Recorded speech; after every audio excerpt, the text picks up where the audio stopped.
พระเยซูเราซะถ้าเยื่องอีหักจะออรอียอดังอสัวอันกลัวปิกถ้ามัดอีหักแตงแย่งแนวอำเลอแย่งแนวสัวแย่งแนวจะอันตรายอันอีวัดปิดกระเวกปิดถ้าตีอีจะมอดแนวอำเลอเปิดตีเลิกกว่ายิ่งกว่าความเปรียบเทียบในพระเยซูความที่พระเยซูเป็นห่วงชีวิตอีกเลิกกว่าเราเจ้าสวรรค์ที่กุดลึกมัดเยื่องกุดความเปรียบความก็เป็นห่วงเป็นใยมนุษย์อมันย่อดานรกพอกันนึงสนรกมึงมันจุปวดทรมานสุดกำลังแต่งอันรวยเด้เฉพาะเทวดาที่กบฏทรยศต่อพระเจ้า1 ใน 3กบฏต่อพระเจ้าพระเจ้าจู้ให้เยื่อมแต่รวยมารซาตานกับกายชนะมนุษย์อาดัมเอวาก็เลยพยามารครอบครองเรียมมนุษย์พี่น้องคุยแล้วบอกครอบครองเรียมมนุษย์ตลอด5 วันปลายปี6 วันปลายปีอยู่ล้ำอยู่ตักยะตากันตั้งสมองด้วยจำแนวศาสนาบริจอยอันเปลี่ยนแปลงพวกกีอันรวยดูมาบดูและอันเปลี่ยนแปลงชีวิตครึ่งพระเยซูนำนี้แต่ฉันก็เปลี่ยนแปลงฉันก็กุยชีวิตตอนนี้อย่างนี้จะต้อง1 เม็ดข้าวประเสริฐคือพระคำพระเจ้าและเกิดความเชื่อเขื่อนแต่ข้าวประเสริฐและยอมรับในมงคลมาบอักบาลมาบอาดัมเอวามาบตายายน้ำเยอะและมาบอีทกอีแตงเองอีกแล้ว4 สารภาพความมาบนี้ต่อหน้าพระเจ้าและต่อหน้าคนอย่างก็นำอีเสื้อพระเจ้าแล้วกลับใจเสียใหม่ทิ้มใจเก่าเอาใจใหม่กลับใจเสียใหม่ไม่จะยำมังตั้งยำเมแล้วเสื้อพระเยซูแท้จริงด้วยเยื่อม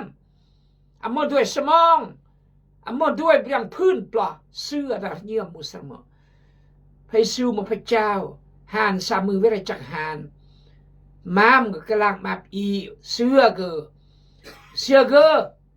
ก็จะกุยัดชีวิตโอแล้วก็จะกำลังมาโอแล้วจะมาก่อนเด็กพระเจ้าแล้วยอมรับโดยตนอสารภาพโดยตนอโอ้พระเจ้าเอ้ยคนน้อยเม็ดพระคำพระเจ้าความจริงคนน้อยขอสารภาพมาและขอพระเจ้าอภัยมาและโอครอปฏิญาณจะติดตามพระเจ้าตลอดชีวิตขอพระเจ้ายันพระโอคุ้มครองโอรักษาโอจอยโอซ่อนโอมอกโอนโอเนืองพระเจ้ามากเคลื่อนจอยโอในการดำเนินชีวิตแต่ละมื้อแต่ละวันและขอพระเจ้าคุ้มครองรักษาโอจากความเสื่อมทุกอย่างโอตอนรับพระเยซูเมื่อพระผู้จอยแต่มือสิกีและขอพระเจ้าเปลี่ยนแปลงชีวิตโอขอสัญญาจะรักพระเจ้าทุกมือทุกเวลาจนจากโลกยออาเมนนี่คือแล้วรวยพวกกีดูกีพี่น้องเอ้ยแล้วชีวิตอีจะมือชีวิตเม จิตวิญญาณของท่านสะอาดเหมือนสำลีหรือคือได้ล้างโดยโลหิตพระเยซูท่านสนิทกับพระเยซูทุกวันแล้วหรือคือได้ล้างโดยโลหิตพระเยซูฮาเลลูยาสรรเสริญพระเจ้าขอพระเจ้าอวยพรโลจิมบะจิมคนครอสไมเลอร์ก่อนกมุงตู้สรีมยัดลาวไทยจีนเวียดนามอเมริกาแคนาดาฝรั่งเศสสกีเฮียนพระมโยหนังสือมัทธิวบท18เฮียนพระมโยนะข้อ8ถ้ามีมือหรือตีนของเจ้าเป็นต้นเหตุให้ตกในบาปจงตัดทิ่มเสียมีมือหรือตีนเบื้องเดียวเข้าสู่ชีวิตก็ดีกว่ามีมือหรือตีนทั้งสองเบื้องแต่ต้องโยนทิ่มใส่ในบึงไฟที่ไม่อยู่เป็นนิดและถ้าตาของเจ้าเป็นต้นเหตุพาให้ตกในบาปจงควัดมันออกทิ่มเสียมีตาเบื้องเดียวเข้าสู่ชีวิตก็ดีกว่ามีตาสองเบื้องแต่ต้องโยนทิ่มใส่บึงไฟนรกพระองค์เราเรื่องบึงไฟนรกมากกว่าเราสวรรค์เพราะเป็นห่วงมันยอดนี้เป็นเงาะเรื่อยๆเล่าเรื่อยๆอันเงาะเรื่อยๆอันตรกัดแต่ก่อนอัมสันจะเลยจะลากจะลูบจะบุยาสารเบอจะห้อยคนหนึ่งห้อยมาเรียงห้อยจะเห็นแก่ตัวจะอัมสัตซื้อจะโลภจะลากแต่งกฎหมายอัมงอตำรวจอัมงอบางครั้งก็หมดตำรวจอีกส่วนร่วมนักการเมืองด้วยโอ้พี่น้องเอ้ยฉะนั้นพระเจ้าจึงเอ่ยโลกแห่งความบาปโลกแห่งความชั่วโลกแห่งความมืดลิงิ่งโลดและจึงการตัดสินการตัดสินพระองค์จะตัดสินโลกีขอพระเจ้าเมตตาอีกขอพระเจ้าทรงนำถ้าตีได้พอหมดต้นเหตุอันครุบตลอดมามัดต้นเหตุกุยตีจับเยื่องย่างยอไปสู่อันสักปิดความเปียบที่เกิดสักปิดที่แท้ก็มถึงขันจะสักแต่หากเปรียบเทียบอันเข้าใจความหุ่นแหงและความเป็นห่วงเป็นใยและควรจะแต่งจะแก้ไขเนี่ยก็บอกพี่น้องเลยตัวอย่าง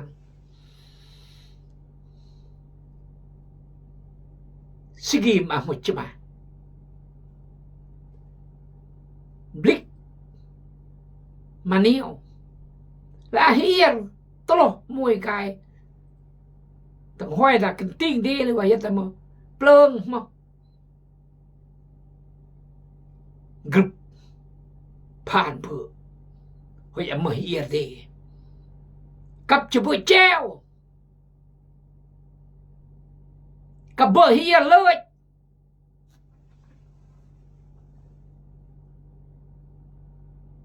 มัดกุยเยื่องยอที่จับไม่เฮียกายกลัวเบอร์เฮ็ดอีกมือสองมือมึงซื้อบุบคูลที่ก็ได้ปิดซื้อยอมรับแสดงบุคคลนี้ก็ผ่านนี้เอียเบอร์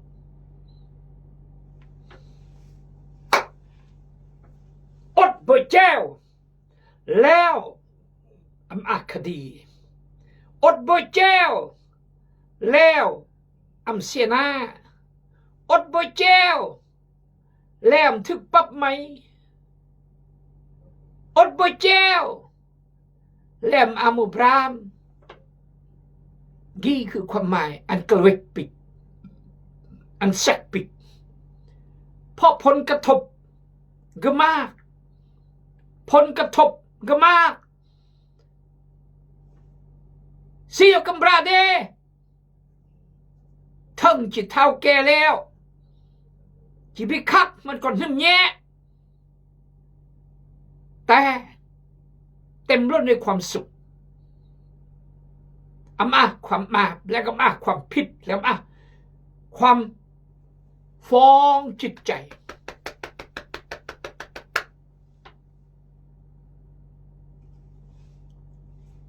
นี่คือพระคำพระเจ้า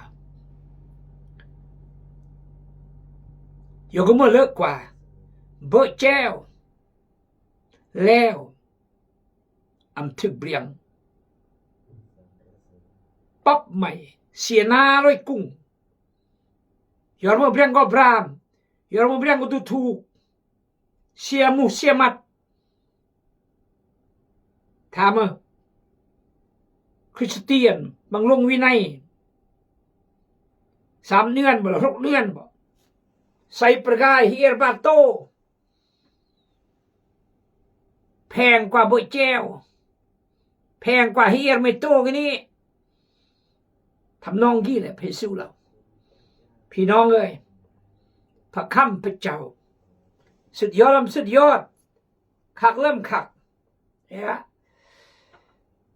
ถ้าตาของเจ้าเป็นต้นเหตุพาให้ตกในบาปจงควัดมัน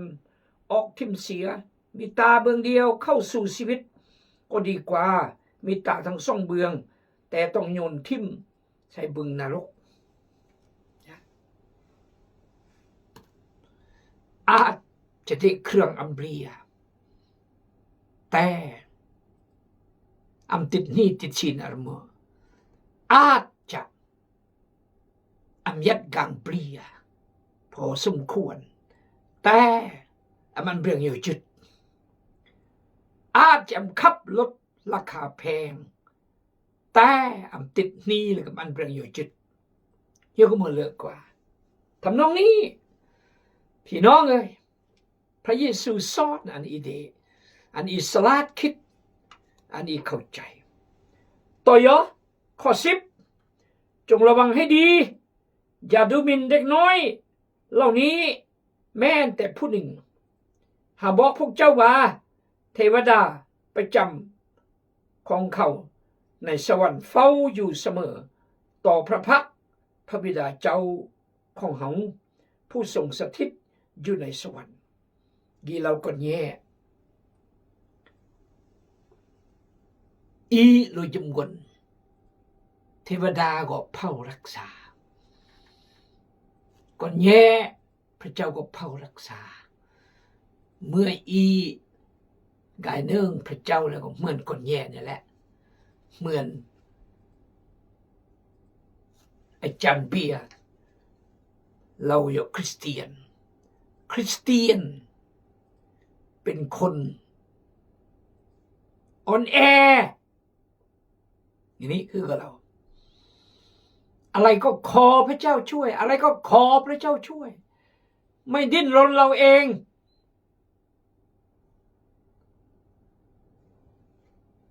เกิดเป็นคนอ่อนแอที่แท้เมื่ออีอ่อนแอแต่อีอ่อนโยนและอ่อนสุภาพและทอมรอยูร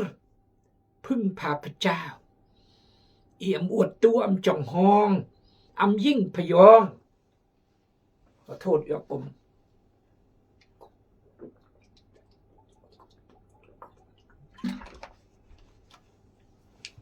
แสดงปืนคือขี้องอีกก็ต้องพึ่งพาพระเจ้าไม่ก็คริสเตียนอีเปิดมาจบย่องป่าที่โท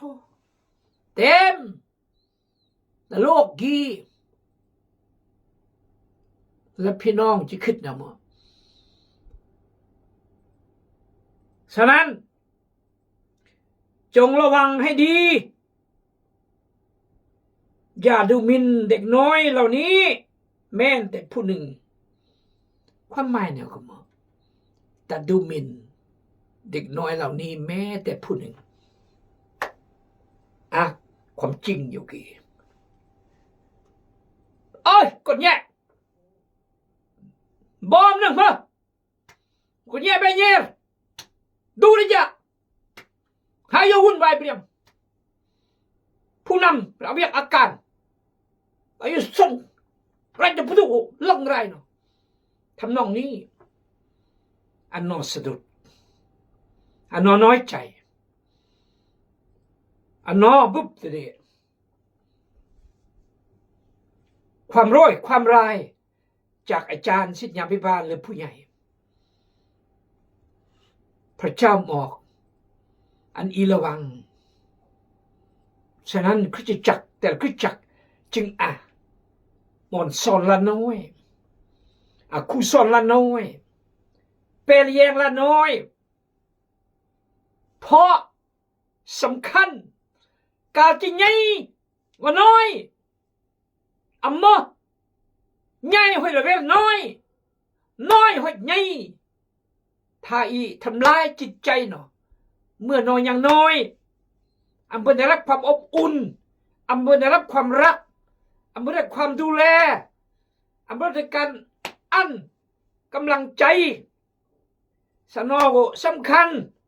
นอมาไม่ก่อนอนาคตจะนำคริสตจักรจะนำประเทศชาติบ้านเมืองเราอาจจะเป็นเจ้าเมืองเจ้าแขวงอาจจะเป็นเจ้านายตำรวจทหารอาจจะเป็นนักธุรกิจอาจจะเป็นแพทย์หมออาจจะเป็นครูสอนอาจารย์ศิษยาภิบาลนักเทศนักสอนดังเมื่อจีนึงแต่อิตะยอโซโดยกุยอนาคตเดโนเมื่อลำ72 ปีอายุแท้นำเมื่อหนึ่งกะซื่อๆการอุจรดกินี72 ปีก็เมื่อก่อนแย่ก่อนงาก็ต้องน้องจือเมื่อยงมาเราอย่าแต่ข้างสิโอนอีเจียเดเจอย่าติดรินโจและชีวิตขนมใครอันไม่เบื่อที่ก็มัดมือจะเบื่อขนมบางครั้งยงมาก็อมเบ็ดกายก็ท่อมานอมกระมูลทุกลำมากนกกายป้อพยายามทีนี่คือพี่น้องเอ๋ยการที่อิสราเอลนัวหัวมวนอันก็แย่ดีเมื่อบังเดเมื่อก็เลยเมื่อก็แย่คริสเตียนเมหรือก็แย่ก่อนนิ่มสาวนุ่มกุยนอสำคัญกุยนออาคาระวังจะกระทบพี่น้องเลยจงระวังให้ดีพูดไหนไปสู้เราอย่าดูหมิ่นเด็กน้อยเหล่านี้แม้แต่ผู้หนึ่งบอกพวกเจ้าว่า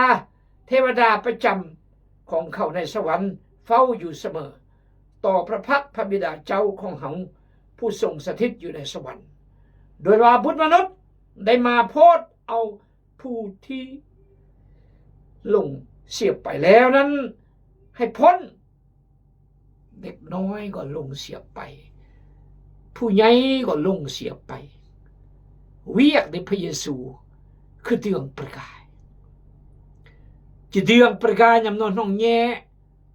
ง่ายกว่ายำนอนน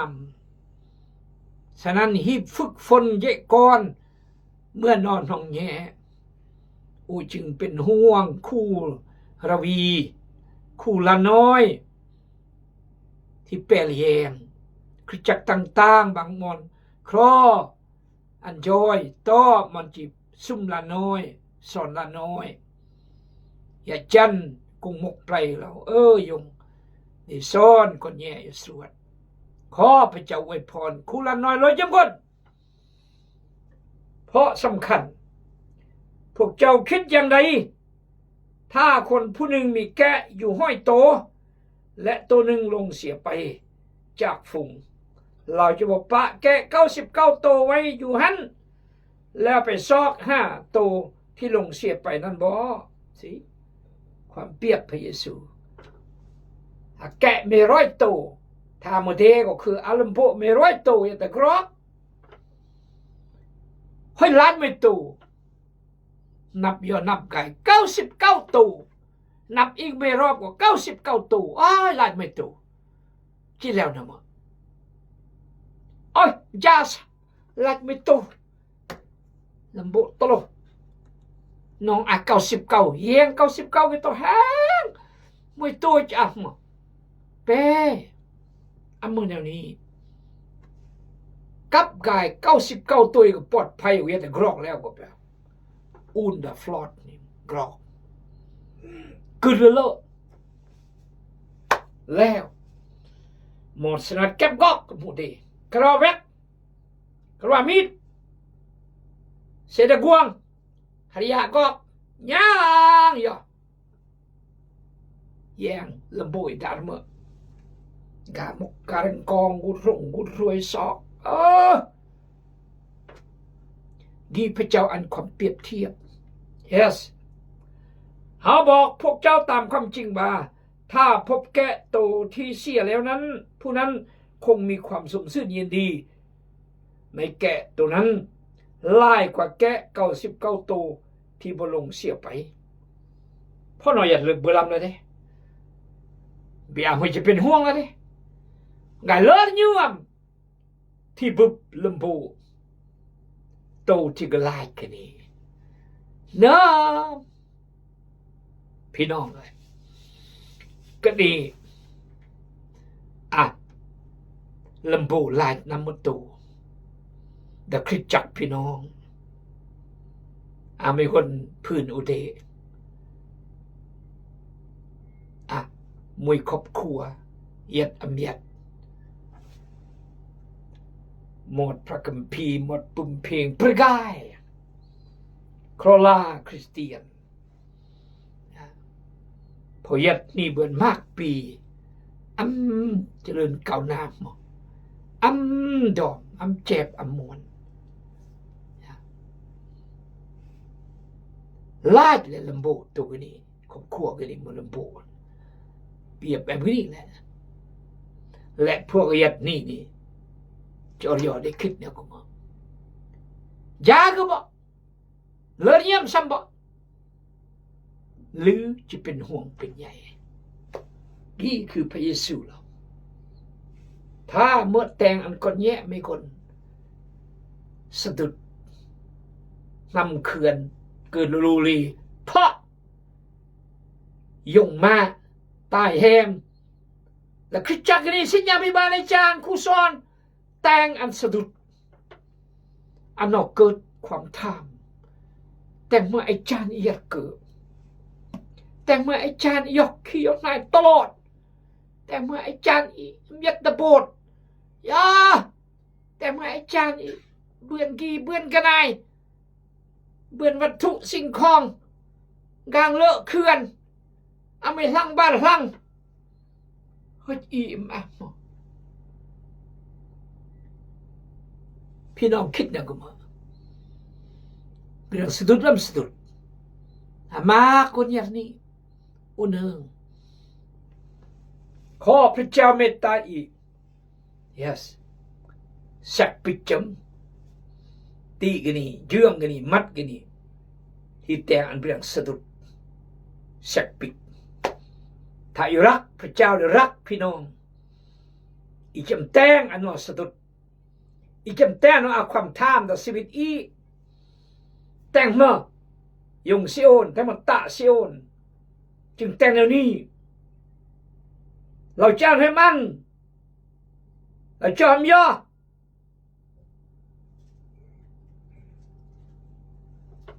เราห้ยแต่งเราเอาความท่ามเลยมาหลังจากเราเอาความท่ามแล้วแก้ยากดังนั้นแหละพระบิดาเจ้าของเจ้าพวกเจ้าผู้สถิตในสวรรค์ก็บ่ปรารถนาให้เด็กน้อย เหล่านี้เจ็บหายแม่นแต่คนเดียวพระเจ้าปรารถนาอันคนแย่มีคนกี่ครุกดารอบมาอันทุกคนยอดสวรรค์ทุกคนยอดสวรรค์กรีบเป้าหมายสูงสุดในพระเจ้าคืออันทุกคนยอดสวรรค์เพราะว่าพระเจ้าทรงรักโลกจนได้ประทานพระบุตรองค์เดียวพอก็รักโลกจำคนขอพระเจ้าเมตตาอีอวยพรบุญยอมเมอาเมน